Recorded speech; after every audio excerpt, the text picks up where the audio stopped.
So, Skip, what happened though in the later part of the '80s? You kind of went your own way, and how'd you connect with Kool and the Gang? Uh, I really, there was a control thing going on where I was growing and evolving, and I heard things a certain kind of way. But being with the Dazz Band, there was only certain songs that were being, if you look on those records, most of the songs were written by Bobby Harris or, Bobby and Eric or whatever. So it was not a window for me to get in on that writing and what I wanted to do. So I wanted to go on and be like Phil Collins and Sting and go on and do some solo albums and still be with the Dazz Band. But at that time, that was an intimidating thought. So when I decided to do that, I was met with a wall of, well, it's not time for you to do that, and you should really wait. And it's got nothing to do with your voice in the first place, and you need to just sit back and chill. So then I said, okay, well, you guys go on and be rich and famous, and I'll start over again. Because I don't matter to me about the cars and the girls and all of these other things. I want to leave something. And I can't leave anything here because my hands are tied. So after we had done about 2 years of playing concerts with Kool and the Gang, we were familiar with the guys. And I just said, well, guys, with the Dazz Band, I said, look, you guys go on and be rich and famous, and I'll start over. And I left Cleveland. I went back home to California with my new wife, who was pregnant at the time. And we went on back home, had the baby. Just to dial back in, we were talking about why you left to do your own thing, and why you needed to do that for yourself, and Kool and the Gang was in the mix. Yes, and I ended up getting a call from Kool and the Gang a year after I left the Dazz Band and went on my own. I let them go on and be rich and famous, and I said I'll just start over again. And was planning to go back home to California. My wife was pregnant, and with our first child, and so I just moved on back to Sacramento. And because of opening for Kool and the Gang for 2 years on concerts, I knew all the guys in the band, and they knew me. So when J.T. Taylor left the band, they called me as a possible replacement. And I told my mom just fell out. And, she's like, couldn't believe it. And then my mom has a, what do you call it? A sixth sense or premonition, and she said, baby, they're going to pick you, but you're not going to be the first one they choose. So I went there and did the audition, and I didn't hear anything from them. They picked another guy, and they went on the road with him. It lasted for about 2 months. They said, that ain't going to work. Skip, come on. And they called me back, and I went, and I started with what I thought would be a 1 or 2 year run, and that turned into 20 years. Yeah, did it for 20 years, and then close to the end of that time period was when I realized that, like that, what I was telling you earlier, success is a double-edged sword. People closer to you pay the biggest price. So here I was already out for a number of years with the Dazz Band. And my family couldn't see me much. And then I get this gig with Kool and the Gang, and I'm working twice as much as I ever did with the Dazz Band. I'm out on the road 8 months out of the year.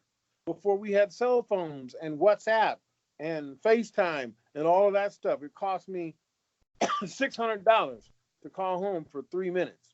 Mm-hmm. So it was hard to keep in touch with home and the family and all of that. So after 20 years, and I did 10 years with Kool and the Gang, doing 2 hours of a 2.5 hour show, singing. And again, I wanted to play the horn parts, which is why I wanted to be into Kool and the Gang anyway. But here I am singing all these vocals. So then after 10 years, they decided to bring another vocalist in. So now we could share the workload on singing, which was good for me because it was putting nodules on my vocal cords, singing all those hours on all those shows. Then I could do all the horn parts to Open Sesame and Hollywood Swinging and Ladies Night and Celebration and all of those things that I always wanted to play the horn parts to. And 10 years into that, they did a little hiatus for almost a year. The band, Kool the Gang, decided to bring JT Taylor back and try to do something with JT. And it turned out to be a disaster for them. They fired the whole band. JT came in and brought his people and this and that and so forth. It didn't work out. So they ended up calling us back, the original guys they had. Odine Mays, Sean McQuillan, myself, the original band we had pretty much. And we went back out and started doing it again. But at that time, I went into a studio, Bernie Grundman's studio in Los Angeles, and I had done a remake of Let It Whip in a different vibe. And I'm working at this studio in Los Angeles in Sunset, and they said, well, you're in studio number 3. Dazz Band's in studio number 3. And I'm thinking because I was doing a remake of Let It Whip, they thought it was the Dazz Band. I go into studio number 3, and there's the Dazz Band. That's Bobby Harris and some of the guys in the band, and they were in there. I hadn't seen them in 10 years. And Bobby said to me, you know what? You really need to come back and wear your own shoes. And I said, you know what? I may entertain doing that.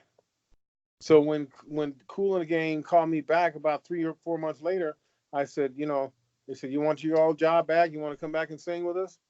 I said, you're going to pay me? They said, yeah, we'll pay you.